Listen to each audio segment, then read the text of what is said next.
Buenos días a todos. Le damos gracias al Señor por este tiempo especial en esta mañana y así es, tal cual como hemos orado en esta mañana, le pedimos al Señor que sea Él derramando su sabiduría en este tiempo especial, en esta reflexión y en esta mañana. Un saludo especial para cada uno de ustedes. Que el Señor los bendiga grandemente y en especial a don Luis García. Muy bienvenido al ministerio, muy bienvenido a nuestra comunidad. Hoy vamos a hablar sobre un tema bien especial. Enfrentando mi soledad. Vamos a dividir nuestro tema en dos partes. Primero vamos a analizar el tema desde una perspectiva psicológica y de consejería. Y el segundo tema el Señor nos lo irá mostrando. Los conceptos de soledad varían indudablemente según la característica que los acompaña. Cuando nos apartamos de la sociedad, de las personas, cuando nos aislamos, cuando buscamos un lugar para estar solos, un lugar específico, nuestro carro, nuestra oficina, nuestro dormitorio, aun cuando tomamos la decisión de vivir solos, a eso se le puede conocer como una soledad física. Puede servirnos para pasar tiempo con Dios, por ejemplo. Es el tiempo que usamos para nuestros devocionales. Nos apartamos en la intimidad, tenemos ese tiempo especial con el Señor. Puede servirnos para tener tiempos especiales con nosotros mismos, para encontrarnos, para meditar, para reflexionar sobre algún asunto que tengamos pendiente, para tomar decisiones. Puede servirnos para realizar algún ejercicio físico, por ejemplo, para tomarnos un descanso, en fin. Aunque tenemos la percepción de soledad, en realidad no nos sentimos solos. Simplemente es una cotidianidad a la cual no le endeudamos nuestras emociones. Por lo tanto, esa soledad física no significa necesariamente que estemos pasando por una crisis de soledad. Pero también está la soledad de aquel que no se acomoda a vivir con nadie. Prefiero vivir solo que mal acompañado. ¿Recuerdan esa frase? Muy común por ahí. No soy monedita de oro para caerle bien a todo el mundo. Prefiero vivir solo que mal acompañado. Bueno, en realidad eh, es una decisión basada en un alto déficit de convivencia y tolerancia. Algo así como una mezcla excesiva entre individualismo y egocentrismo, en su máxima expresión. Sin embargo, qué paradoja y contrariedad. Este tipo de personas necesitan relacionarse con la sociedad, con las otras personas para poder sobrevivir y subsistir. A esta soledad llamémosla una soledad egocéntrica.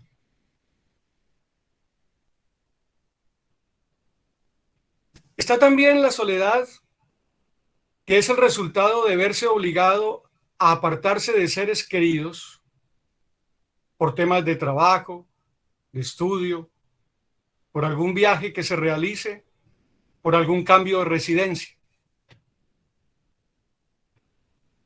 Aunque sigue siendo física, aquí ya involucramos nuestros sentimientos y nuestras emociones y también nuestra toma de decisiones. Por lo tanto, es una soledad circunstancial voluntaria. Circunstancial voluntaria. No solo el que se va la sufre, también el que se queda. Y de cierta manera, las dos personas inician con una soledad física, la trasladan a una soledad emocional, y si se descuida a corto o mediano plazo puede generar algún tipo de trastorno. Esa soledad circunstancial voluntaria realmente nos puede haber sucedido a todos. Pero también está aquel solitario porque le tocó las vueltas de la vida. Ejemplo, lo que estamos percibiendo en este confinamiento de esta pandemia. ¿A cuántos en aquel marzo de 2020 los tomó repentinamente el aviso de un confinamiento sin haber planificado hacia dónde coger, si regresar a sus casas? En fin, se vieron obligados al confinamiento y se vieron obligados a sufrir de una soledad. Esa es una soledad circunstancial involuntaria. No fue bajo mi convicción, yo no quería. El confinamiento obligó a muchas personas a vivir en soledad, nuestros abuelos, por ejemplo. Nos tocó dejar de verlos para cuidarlos. En algunos casos, a los pobres abuelos los cogió el confinamiento íngrimo solos, sus hijos en el exterior. A otros los cogió abandonados en un centro geriátrico o en un albergue. De ejemplo, nuestros abuelos. La partida de un ser querido. Con este tema de la pandemia, hemos sufrido el duelo. Partió un ser querido y esa es una soledad circunstancial involuntaria que yo siento. Ese vacío que siento de no tener la presencia física de mi ser querido. Hasta aquí hemos encontrado 4 tipos de soledad. La soledad física, en la cual de alguna manera no está involucrada nuestras emociones ni nuestros sentimientos. No le hemos dado permiso. Recuerden que esto es una conexión entre mente, emociones y voluntad. En la soledad física no se ven directamente involucradas las emociones y los sentimientos. Sin embargo, en la egocéntrica y en las dos circunstanciales, de cierta manera, sí, porque sentimos vacío, sentimos dolor. Ahora, de no tratarlas a tiempo, puede incurrir en un trastorno psicoemocional indudable. La BBC de Londres realizó una encuesta en el 2018, antes de la pandemia, sobre la soledad, pero se vio obligada a realizar una segunda encuesta a finalizar el 2020. Es decir, sin estar pensando en la pandemia, realizó una encuesta sobre la soledad y tuvo que realizar una segunda para evaluar qué había sucedido durante el confinamiento respecto al tema de la soledad. En esta última encuesta, wow, se percibe que aumentó en un 50% los niveles de soledad en referencia a lo que estaban en el 2018. La soledad en este momento es uno de los problemas más serios de la población mundial. Arroja datos como que, por ejemplo, la juventud es una de las poblaciones más afectadas en edades entre los 16 y los 25 años. Ahora nos preguntamos, ¿será que están solos estos chicos viviendo solos? No. Fíjese que un dato continuo es un alto promedio de lazos familiares debilitados. Estos chicos se sienten solos viviendo con todos sus seres queridos dentro de casa. El uso de la virtualidad es una falsa percepción de compañía. Las reuniones virtuales se acaban y quedamos en un silencio absoluto. Yo varias veces me he imaginado cuando nosotros nos despedimos y que a veces no nos queremos ir, y hasta luego, y bueno, hasta luego, y Dios los bendiga, y bueno, y hasta luego, y como que no queremos darle clic al cierre de la llamada virtual. Y privilegiados nosotros que tenemos a nuestros seres queridos en casa. ¿Cuántos estarán conectados a esa reunión en completa soledad en sus casas? Y una vez dan clic a apagar la reunión, sienten ese vacío inmediatamente de soledad. La virtualidad es una falsa percepción de compañía. Los likes, las fotos en Facebook, los videos editados y recontraeditados y supereditados de Instagram. En el subconsciente nosotros sabemos que eso no es realidad. La soledad, repito, puede convertirse en un problema serio, en un trastorno psicoemocional si no la tratamos a tiempo. ¿Y qué es un trastorno psicoemocional? Un trastorno psicoemocional se puede denominar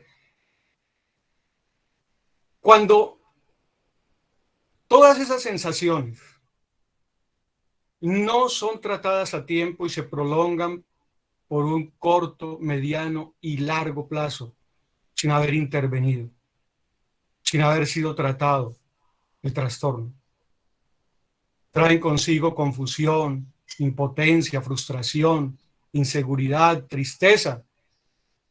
Y claro que sí, las dos enfermedades psicoemocionales de moda en este momento, la ansiedad y la depresión, reconocidas oficialmente por la Organización Mundial de la Salud.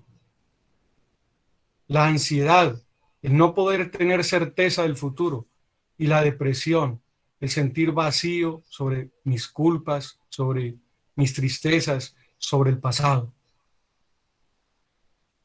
Si esto no es intervenido a tiempo, hay una degradación del individuo, causando serias consecuencias que afectan más allá de nuestras emociones.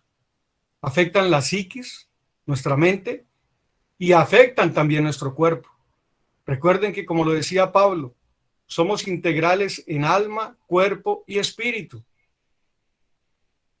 Y si nuestra alma está sufriendo soledad y no la intervenimos a tiempo, pues permiso sigo que le voy a afectar su mente, su psiquis y también su cuerpo.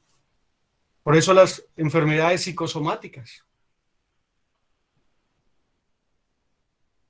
no son más que manifestaciones de emociones incuradas, de emociones mal tratadas. ¿Cuál será la relación de todo esto que hemos hablado hasta aquí con la soledad espiritual? La Biblia nos dice en Génesis 2, lo dice Dios, mirando su obra perfecta del hombre, lo mira desde lejos y le dice, no es bueno que el hombre esté solo. Sin embargo, fue allí en esa escena, en el jardín del Edén, donde Adán y Eva decidieron elegir los placeres del pecado y al hacerlo se alejaron de la presencia de Dios. Presencia, soledad, Dios, y heredaron el dolor de la soledad. Desde entonces la soledad es una experiencia humana común para cada uno de nosotros. Todos, todos nosotros, ya seamos solteros, casados, separados, viudos, ya seamos niños, jóvenes, adultos mayores. Por un corto, mediano o largo plazo hemos sufrido de soledad. Todos indudablemente tenemos que reconocer lo que en algún momento hemos sufrido soledad.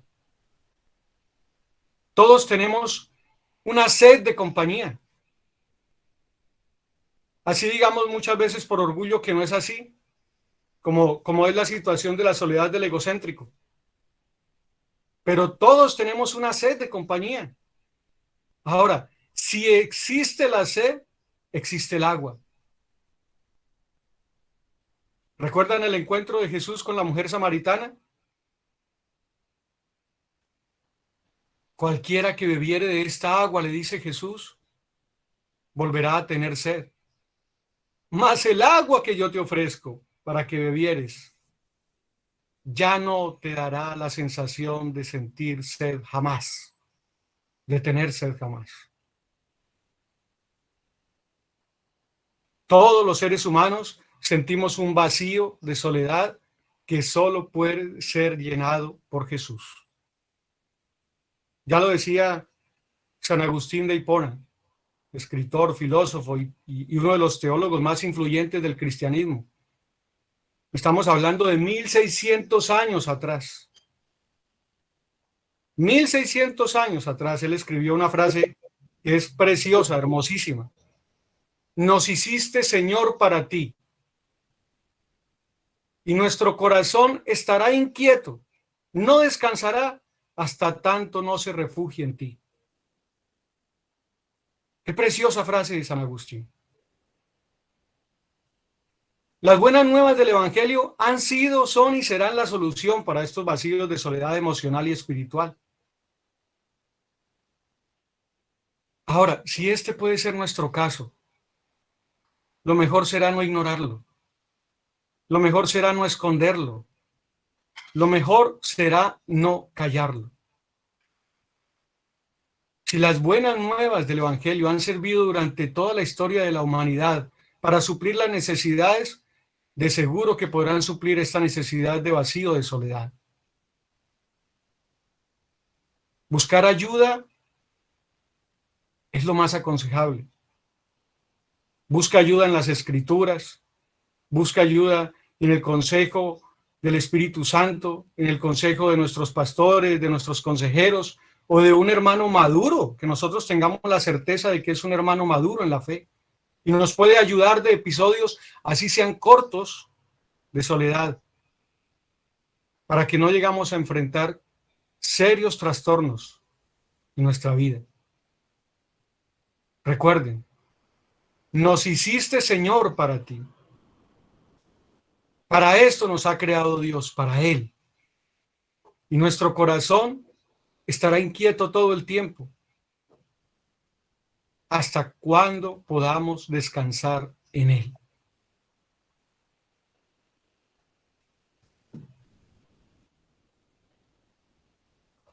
Sin embargo, ¿qué me llevó a compartirles este tema?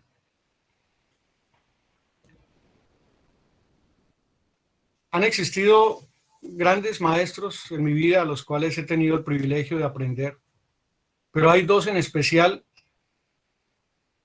que el Señor ha usado grandemente en mi formación y en mi madurez espiritual.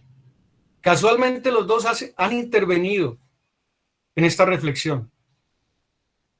Por un lado, nuestro pastor y teólogo, el doctor Rogelio Aracena, con su prédica de hace 8 días, del domingo anterior. Meditad en vuestros caminos. ¿Recuerdan ese título, no? Tremendo tema de hace 8 días. Meditad en vuestros caminos. Pues me puso a meditar.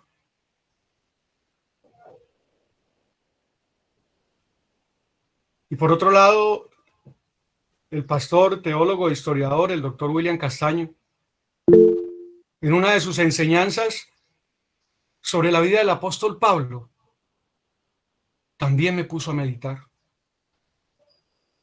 Acompáñenme, por favor, a la segunda carta del apóstol Pablo a Timoteo, en el capítulo 4.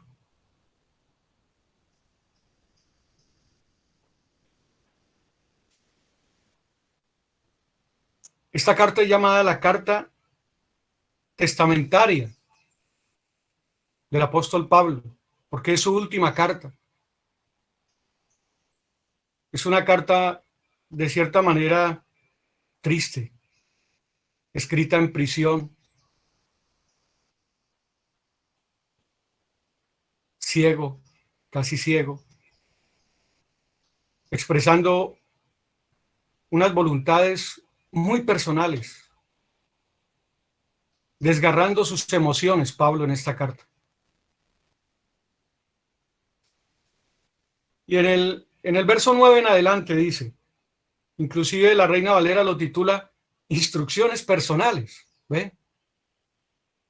Instrucciones personales de Pablo. Y le dice Pablo a Timoteo, procura venir pronto a verme.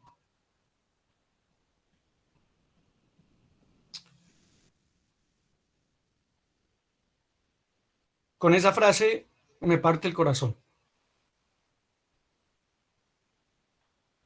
Procura venir pronto a verme, le dice Pablo a su discípulo amado.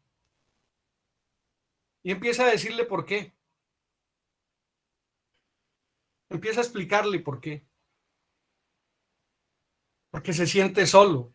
Dice el verso 10, porque me siento desamparado. Dice el verso 11, porque solo Lucas está conmigo.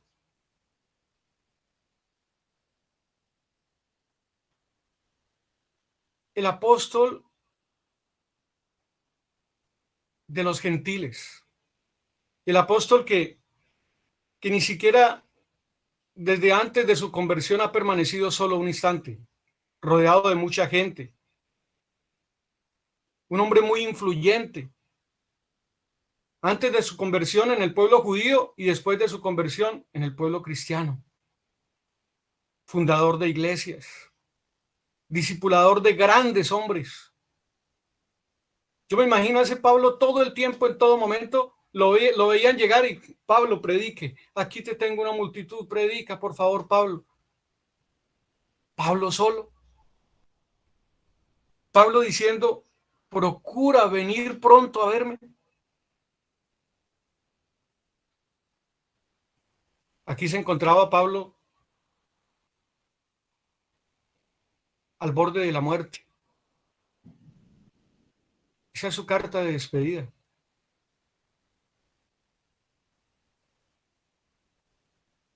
Dice en el verso 6, ahí arribita, porque yo ya estoy a punto de ser sacrificado. Y el tiempo de mi partida está cercano. Encadenado, condenado, anciano, casi ciego, y ahora súmele solo. Pero esa soledad a la que se refería Pablo no era una soledad física, era una soledad emocional. Fíjense que habla de que solo Lucas está conmigo, pero aún así se sigue sintiendo solo.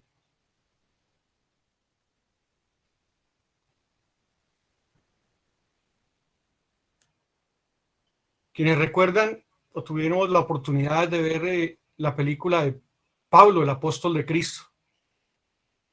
Todavía guardo esos recuerdos de la última escena cuando Pablo camina atado de manos hacia su muerte. Ahí va a ser decapitado Pablo. Este es el fin que merece uno de los mejores testigos de Cristo.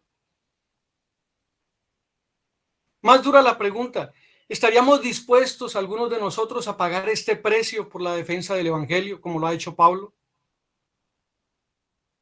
Ahora, hoy, en este 2021, en medio de una sociedad como la que estamos viviendo. Meditad sobre vuestros caminos, nos decía nuestro pastor hace 8 días.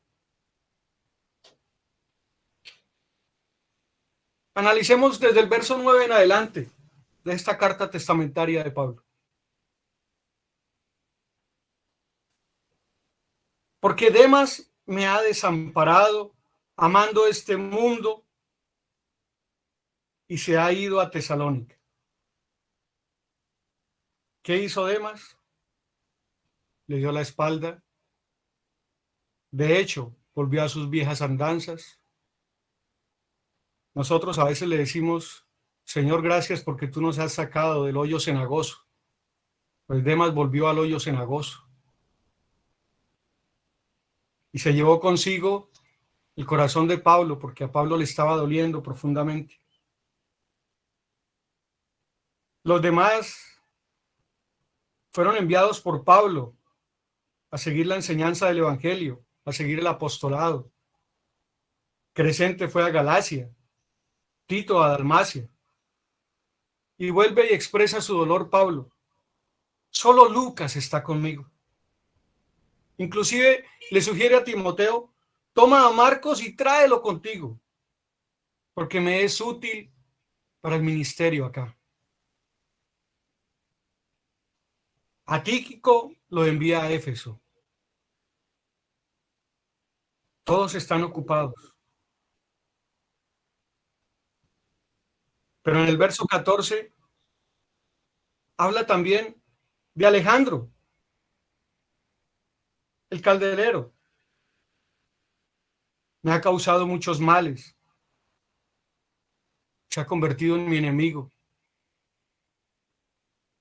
Guárdate tú también de él, le dice a Timoteo, porque se ha opuesto a nuestras palabras, a nuestra enseñanza. Se volvió nuestra piedra en el zapato, después de haber sido nuestro mejor amigo. No nos abandonó, se quedó con nosotros, pero haciéndonos la guerra. Eso también me causa soledad, dice Pablo.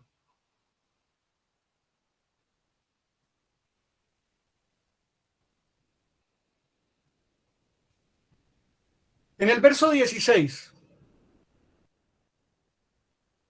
dice Pablo, en mi primera defensa, ninguno estuvo a mi lado, sino que todos me desampararon. No les sea tomado en cuenta. En mi primera defensa, está recordando Pablo en su primer arresto. Esta carta es escrita en el año 67, aproximadamente después de Cristo. 67, 68, que es el año de la muerte de Pablo. Pero su primer arresto sucedió en el año 61, ahí mismo en Roma. Ahí mismo en Roma. En ese momento fue un arresto ante el imperio, y fue un simple arresto ante el imperio romano. Ahora se encontraba a punto de ser condenado, o mejor, condenado, porque él lo dice en el verbo 6, en el verso 6, que ya camina hacia la muerte. Ya estaba condenado. Se encontraba frente a la Corte Suprema Romana. Ya no era ante el imperio, era ante la corte, ya no era un arresto, esta era la muerte.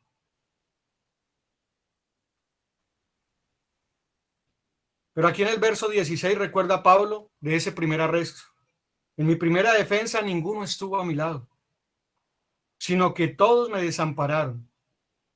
No les sea tomado en cuenta. Qué triste. La vida de Pablo siempre transcurrió en una persecución constante contra su vida, contra su integridad. A veces, hasta dentro de los mismos creyentes. Muchos de los mismos judíos y de los mismos creyentes lo persiguieron afanosamente para matarlo, para silenciarlo de una vez por todas. Se queda solo Pablo por la defensa del Evangelio de Cristo.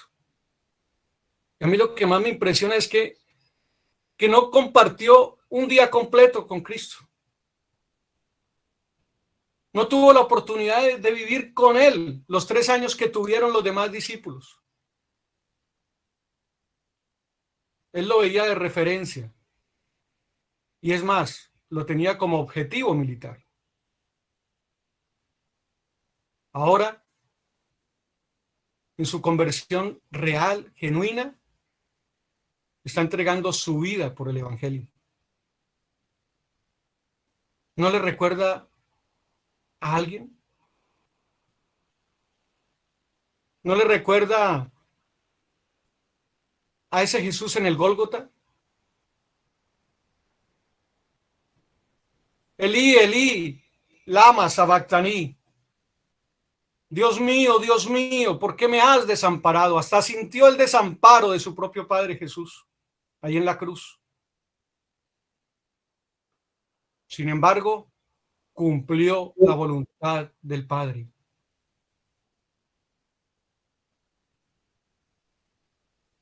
Podemos seguir dándole vueltas a la Biblia. La soledad de Job, la soledad de Jeremías, la soledad de Pedro, cuando niega a Jesús. Esa soledad tan terrible de sentirse que ha traicionado a su maestro. La soledad de Judas. Esa soledad sin regreso, sin retorno.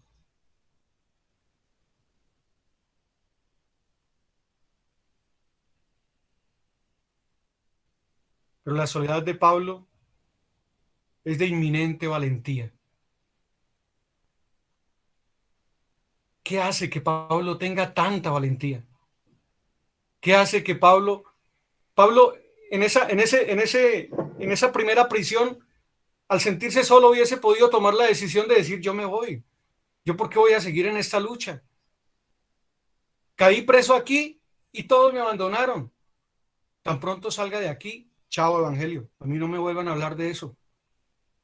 No voy a regresar a donde yo estaba, con privilegios, con mando, con reconocimiento, con posición económica.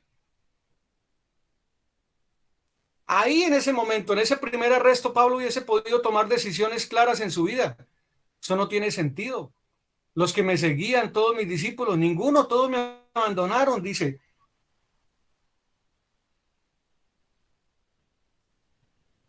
Pero en el verso 17 está el secreto de Pablo. El Señor estuvo a mi lado y me dio fuerzas para que por mí fuese cumplida la predicación y que todos los gentiles oyesen. El Señor estuvo a mi lado y me dio fuerzas. ¿Quién está a tu lado cuando tienes soledad? O mejor aún, el Señor está a tu lado cuando sientes soledad. Pasa de las palabras a los hechos y sientes la presencia del Señor dándote fuerzas cuando sientes la soledad.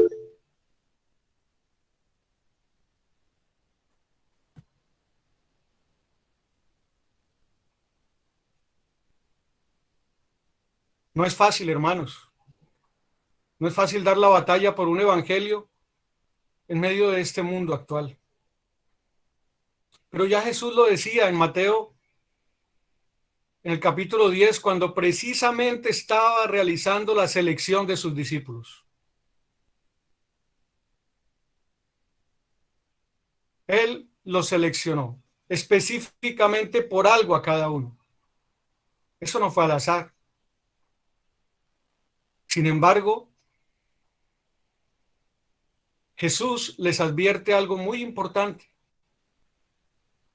Capítulo 10 de Mateo, en el verso 34 en adelante. No crean que vine a traer paz a la tierra. Vine a traer espada. He venido a poner a un hombre contra su padre, a una hija contra su madre, a una nuera contra su suegra, y sus enemigos estarán dentro de su propia casa. Ese es el precio del evangelio.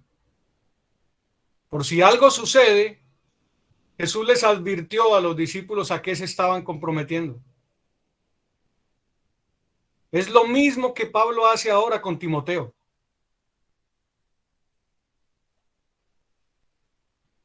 Pablo le cuenta esa soledad en la que está frustrado, impotente, dolido, para advertirle a Timoteo que ese es el precio del evangelio.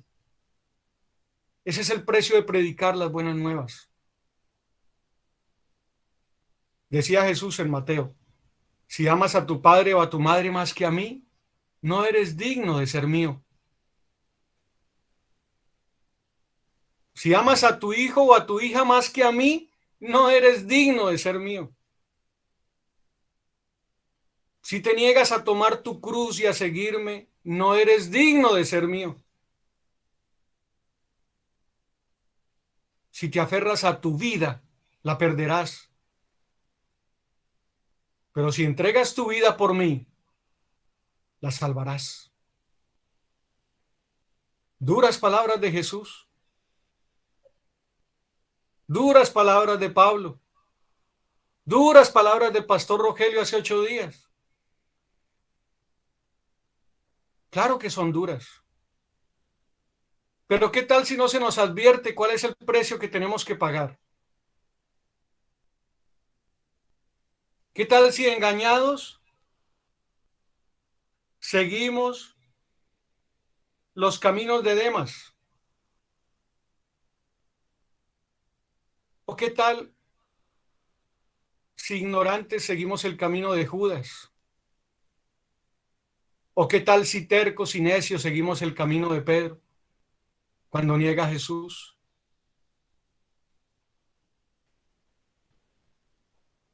La verdad cuesta, mis hermanos. Defender una verdad en medio de una sociedad que ya concibe la definición perfecta para verdad como algo relativo es muy difícil. Pero si tú crees en Jesucristo, en aquel que dijo, yo soy el camino, la verdad y la vida, tendrás que defender esa verdad.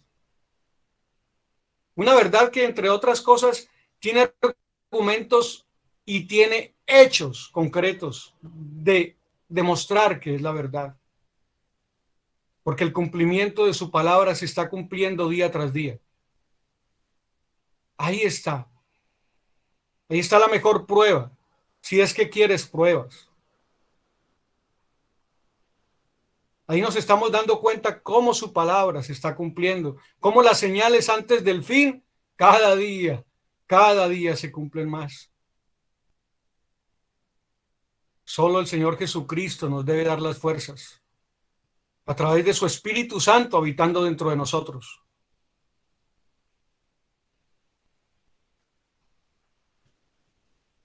Cuando escudriñamos esta dura etapa final del apóstol Pablo, entendemos realmente esos versículos que Pablo expresa precisamente ahí arriba, unos versículos más arriba. He peleado la buena batalla. He acabado la carrera. He guardado la fe.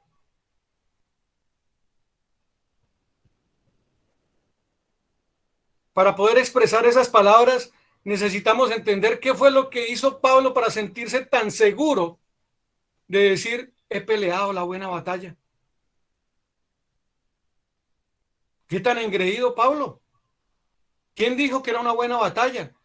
Pues su cabeza cortada lo va a demostrar.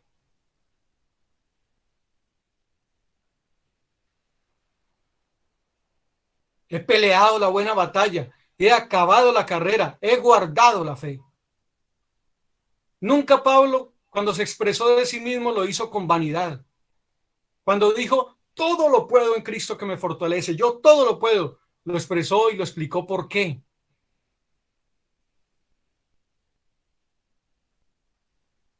Había tenido abundancia, había tenido escasez y en las dos había aprendido a vivir bien.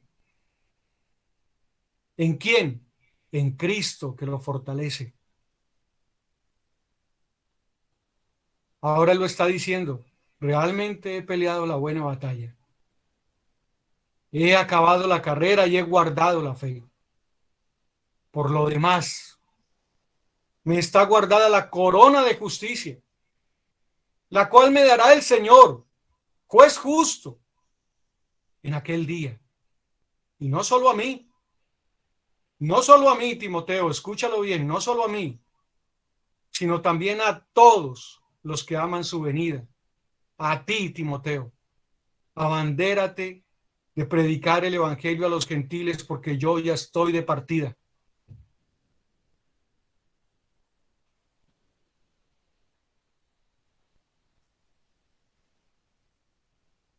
Ahora sí entendemos por qué este hombre soberbio, altivo, violento, que era Pablo, cambia su discurso radicalmente hasta llegar a decir con humildad, con entrega y con sacrificio: para mí el vivir es Cristo y el morir es ganancia. Para mí el vivir es Cristo y el morir es ganancia.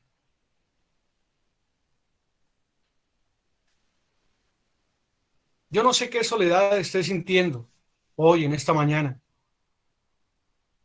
Tenemos que ser realistas que algún tipo de soledad sentimos.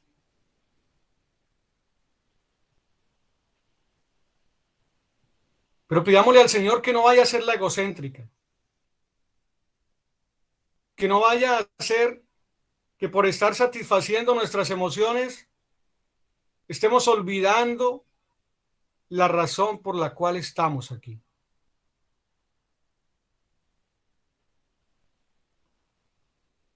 Si es una soledad que ha llegado en unas circunstancias voluntarias o involuntarias, pero que han causado dolor,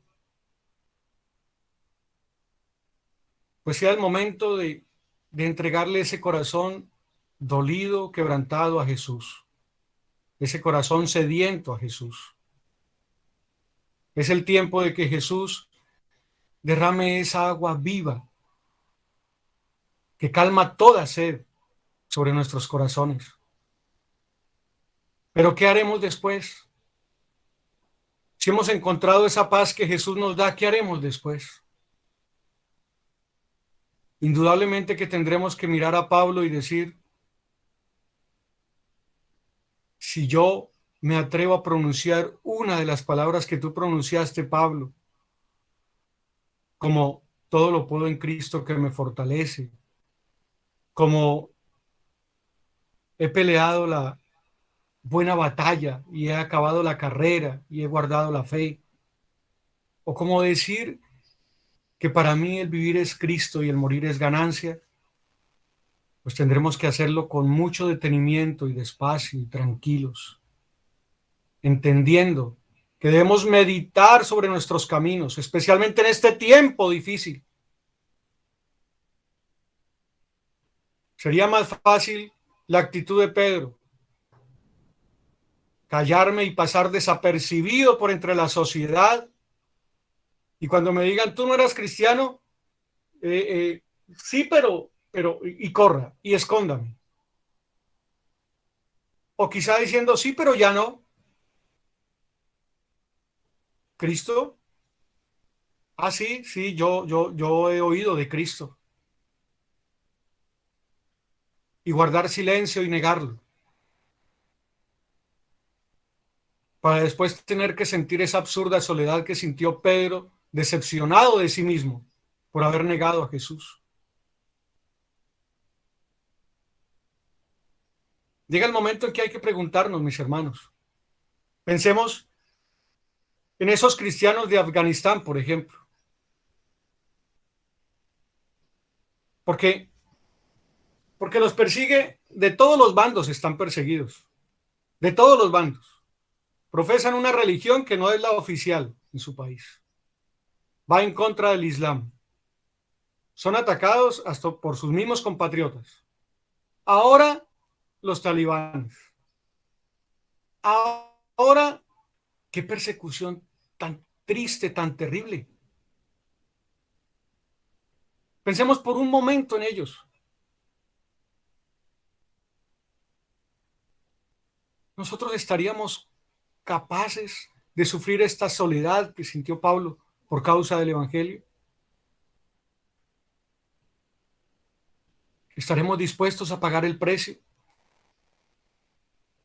O quizá estamos pensando en dar un paso al costado y decir: esto es mucho para mí. Yo creo que es más conveniente guardar silencio y acomodarme a las circunstancias del mundo. Igual yo quiero vivir y disfrutar los placeres de este mundo.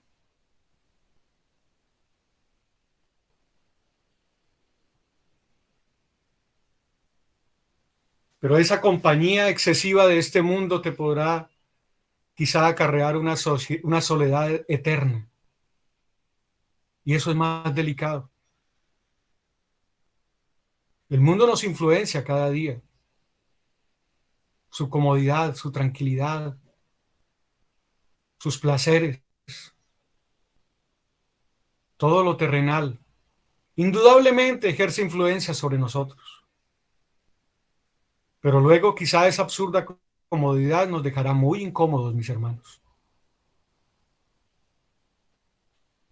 Hoy te invito a que analicemos un poco y a que sigamos meditando en los caminos. Yo prefiero una soledad física a una soledad egocéntrica, indudablemente.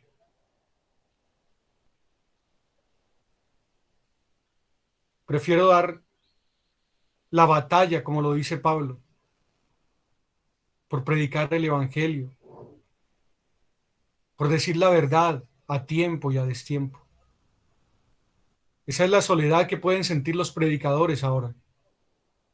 Advierten de verdades, pero la gente quiere escuchar noticias buenas, positivas, agradables. Yo no vine a traer paz, sino espada, dice Jesús. Yo vine a traer división. Yo vine a traer soledad.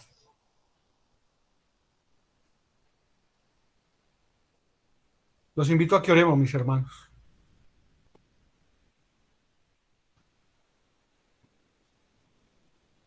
Padre, sé que la compañía de nuestros seres queridos es maravillosa, Dios.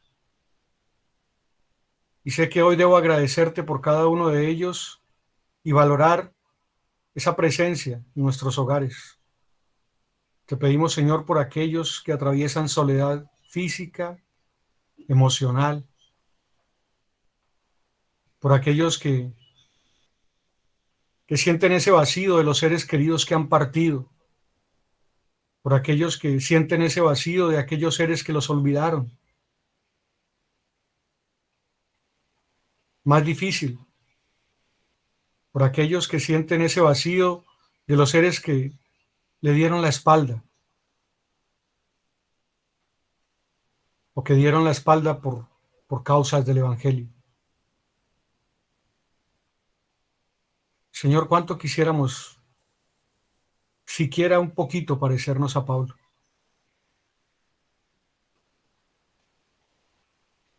o a todos estos mártires de la iglesia primitiva, a Esteban, morir apedreado y exaltando el nombre del Señor. Cuántas torturas, cuántas persecuciones sufre el pueblo de Dios en este tiempo, ahora, por la predicación del Evangelio, de las buenas nuevas. A veces nosotros nos quejamos excesivamente por incomodidades pequeñas, Señor. Hoy, Padre, perdónanos. Ayúdanos y sé como esa fuerza que fuiste para Pablo, como lo dice en el verso 17 de la segunda carta a Timoteo en el capítulo 4. Pero el Señor fue mi compañía y el Señor fue mi fuerza. Que seas tú, Señor, dándonos esa compañía y esas fuerzas para no cerrar nuestros labios, para predicar tu evangelio, porque tu evangelio son buenas nuevas. Que podamos realmente decir victoriosos: para mí el vivir es Cristo y el morir es ganancia. El Señor los bendiga en esta mañana, hermanos.